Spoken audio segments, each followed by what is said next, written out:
파괴될 가능성도 높기 때문에 치명적인 사고는 언제든 일어날 수 있다는 사실. 이렇듯 자칫 사고를 일으킬 수 있는 돌비 현상을 미연에 방지하려면 물을 데우기 전에 미리 커피나 티백을 넣어두는 것이 좋고, 컵에 비금속 스푼이나 막대를 미리 넣어 기포가 발생하도록 해주는 것도 사고를 예방하는 방법인데요. 실제로 컵에 숟가락을 넣고 가열한 후 커피를 넣었더니 전과 다르게 돌비 현상이 일어나지 않는 것을 확인할 수 있습니다. 그렇다면 이 밖에도 전자레인지 안전사고를 예방하는 방법은 어떤 것들이 있을까요? 먼저 가장 중요한 건 물을 데울 때 제시된 시간보다 더 오래 데우지 않는 것입니다. 또한 액체류를 가열했을 때는 종료 후 적어도 20-30초 정도 기다린 후에 컵을 꺼내는 것이 안전하며, 컵은 들 수 있는 한 얼굴에서 멀리 두도록 하고, 커피나 차를 넣기 전 물을 한번 저어주는 것이 안전합니다. 또한 다음같이 껍데기가 단단한 음식을 넣을 때는 미리 큰 칼집을 내서 가열하도록 하고, 감자나 핫도그 등을 데울 때도 겉에 구멍을 내 수증기가 빠져나갈 수 있도록 해줍니다.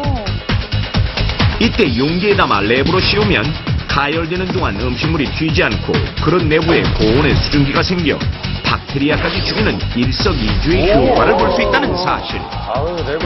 그리고 꼭 기억해야 할 안전상식. 스테인리스나 알루미늄, 범란 그릇 같은 용기와 은박지나 은박 포장된 식품 등은 전자레인지에는 절대 사용 금지. 전자파가 반사돼 자칫 화재 사고를 일으킬 수 있기 때문인데요. 이와 같은 원리로 금선이나 은선 테두리가 있는 식기도 위험할 수 있으니 절대 넣지 않도록 합니다. 그리고 만약 사용 중 부주의로 과열이 됐거나 전자레인지 내부에 불이 붙었을 경우 당황해 섣불리 문을 여는 것은 금물. 불길이 전자레인지 밖으로 갑자기 빠져나오면서 자칫 더 큰 사고로 이어질 수 있기 때문인데요. 이때는 즉시 정지 버튼을 누르고 코드를 빼는 것이 우선입니다. 그리고 마지막으로 전자레인지 내부를 자주자주 청소하고 부품이 낡진 않았는지 수시로 점검하는 것도 사고를 예방하는 효과적인 방법입니다. 우리 부엌에 이제 없어서는 안 될 전자레인지. 잘 쓰면 편리한 만능 요리사지만 자칫 잘못 쓰면 폭탄 상자가 될 수 있다는 사실 절대 잊지 마십시오. 자, 그렇습니다. 이거 보시는 어린이 여러분들, 이거 보고 신기하다고 절대 따라하면 안 됩니다. 아, 큰일 난다. 절대로. 네. 진짜 큰일 나는 거예요. 껍질이 얇다고 그게 안 무서운 게 아니네요. 그게 네. 굉장히 무섭네. 되게 무섭다, 이거. 세상에서 제일 무서운 게 계란이에요. 네. 아마 그럼 계란 집어넣을 생각하고 있었죠? 녹화 끝나자마자. 아니, 심지어 그거는 할 법도 해요. 삶은 계란 그 껍질 깐 거 왜? 그치. 먹다 남은 거 냉장고에 넣어놓고 다시 먹고 할 때 좀 데펴 먹으려고 넣어놓을 수도 있고. 그리고 그냥 컵에다가 물을 받아가지고 렌즈에 돌려서 커피 타 먹잖아요. 네. 안 그래요? 안 그래요? 그러니까. 앞으로 그러지 마요. 이게 절대 안 되죠. 예. 삶과 죽음을 결정짓는 순간의 선택. 만약 당신이라면 어떤 선택을 하시겠습니까? 위기의 순간 죽느냐 사느냐. 이상 넘버 뉴스를 마치겠습니다. 감사합니다. 대한민국 훈남 아나운서 김상민 씨. 멋진 외모 덕에 여자 후배들의 관심을 듬뿍 받고 있습니다. 저 선배님 뮤지컬 좋아하세요? 뮤지컬? 아주 좋아하지. 저 뮤지컬의 유령표 2장 생겼는데 우리 같이 보러 가요. 미안해서 어쩌지. 난 뽀로로의 대모험이나 방대장 뿡뿡이 같은 뮤지컬을 좋아하는데 우리 아들이 되게 좋아하거든. 선배님 결혼하셨어요?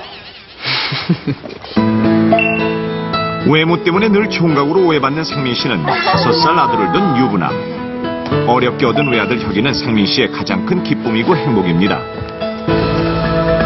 한편 늦은 시간까지 꾸벅꾸벅 졸며 앉아있는 혁이. 졸음을 참으며 아빠를 기다리고 있는데요. 혁아! 무슨 그림을 이렇게 크게 해놔! 소리 죽여! 엄마도 안 큰데. 잔소리를 듣고서야 음량을 줄여보는데 바로 그때 아빠다. 아이고 우리 혁이 아직도 안 자고 있었네. 응, 아빠. 나 오늘 놀이터에서 깡하고 부딪혀서 무지 아팠는데 안 울었다? 어이구, 역시 우리 아들 아빠 닮아서 남자답구나. 어이구. 아이한테는 저렇게 그런데 잘하죠. 소파에 앉자마자 자석처럼 아빠 등에 올라타는 혁이. 아빠 맹맹이 슝슝. 그래, 그건 딱 한 번만이다.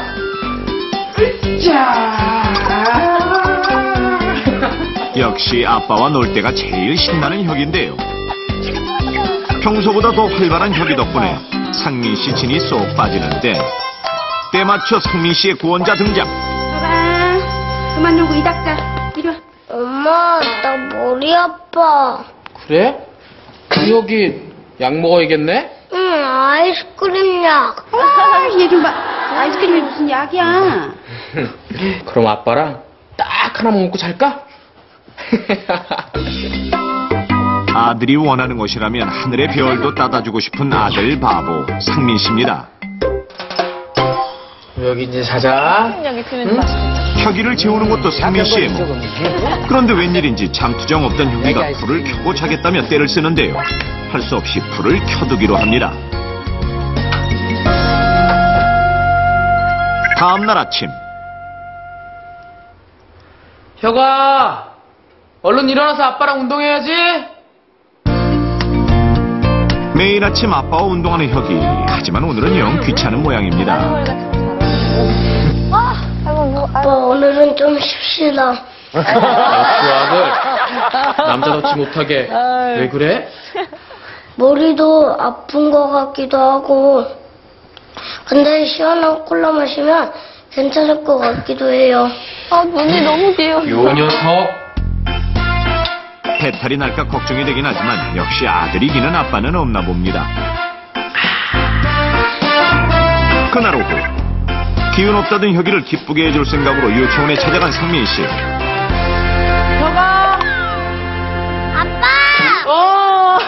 아이고, 우리 아들. 우리 아들, 뭐 먹고 싶은 거 없어? 아이스크림. 아이스크림! 그래, 아빠가 이 세상에서 가장 맛있는 아이스크림 사줄게. 자. 그렇게 부자지간의 즐거운 시간이 이어지는데요. 하지만 웬일인지 혁이의 표정이 어둡습니다. 왜 그러지? 우리 아들, 무슨 일 있어? 왜 울상이야? 하루 종일 콧물이 나서 형하고 풀었는데 내가 좋아하는 민정이한테 딱 걸렸어. 이제 민정이가 날 싫어할 거야. 에이, 우리 아들이 얼마나 멋있는데 그까짓 걸로 싫어하겠어? 아빠가 그네 밀어줄까? 좋아요. 하루가 다르게 쑥쑥 자라는 혁이. 상민 씨는 늘 건강하기만 바랄 뿐입니다. 그런데 그날 밤 평소와는 달리 투정을 부리는 혁이. 자, 이거 먹어. 안 먹어. 혁이 왜 그래? 아빠한테 혼날래? 화가 났는지 혼자 방으로 들어가는데요. 괜한 일에 화를 내서 아이가 놀랐을까 마음이 좋지 않은 상민 씨. 혁이를 잘 달래서 재워봅니다. 다음날 아침 혁아, 괜찮아? 혁아. 웬일인지 미동도 하지 않는 혁이.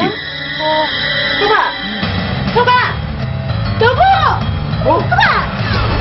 놀란 상민 씨도 달려와 혁이를 살펴보지만 의식불명.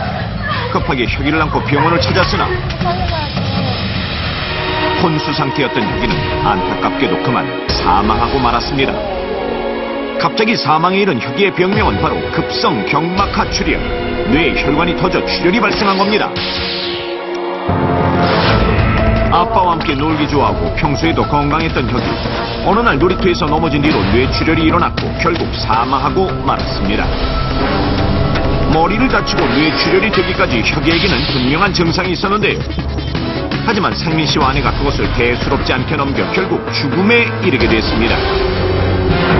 그렇다면 상민 씨와 아내가 강구한 혁이의 뇌출혈 증상은 무엇일까요? 그렇습니다. 여기에게 나타났던 뇌출혈 증상을 부모님이 알아채지 못하고 아이가 이제 사망을 했습니다. 차가운 음식을 계속 찾는 거예요. 차가운 음식? 정답인 것 같기도 해요.